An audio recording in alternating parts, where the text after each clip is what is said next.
정부가 세계무역기구 WTO의 개발도상국 지위를 포기할지를 내일 발표합니다. 포기 쪽으로 무게가 기우는 상황에서 가장 큰 타격을 입는 농업계의 반발을 어떻게 해결할지가 관건입니다. 김태민 기자가 취재했습니다.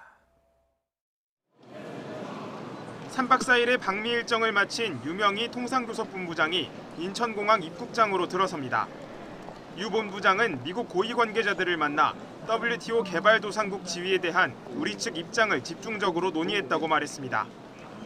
개도국 문제와 관련해서는 어쨌든 우리 농업의 민감성이 충분히 고려될 필요가 있다는 그러한 우리의 입장을 전달을 하였습니다.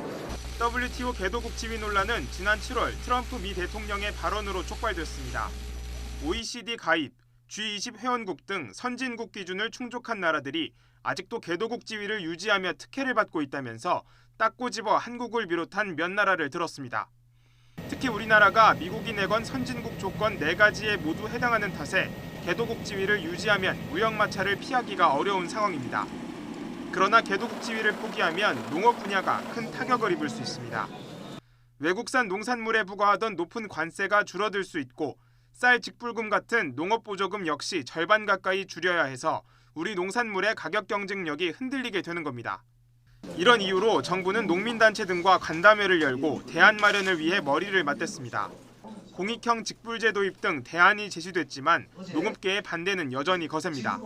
농업 부분에 대한 대책, 또 개도국 지위 포기 좋습니다. 농민을 상대로 개도국 탈퇴한다는 거 얼마나 저희들도 뿌듯하게 생각합니다. 하지만 피해 산업에 대한 건 대책은 내놔야 될 거 아니에요. 이런 반발에도 불구하고 정부가 대외경제장관 회의에서 개도국 지위를 포기하는 쪽으로 결정을 내릴 거란 관측이 높습니다. 정부 발표 이후 더욱 거세질 농업계의 혼란과 반발을 어떻게 해결할지에 대한 방안 마련이 시급해 보입니다. YTN 김태민입니다.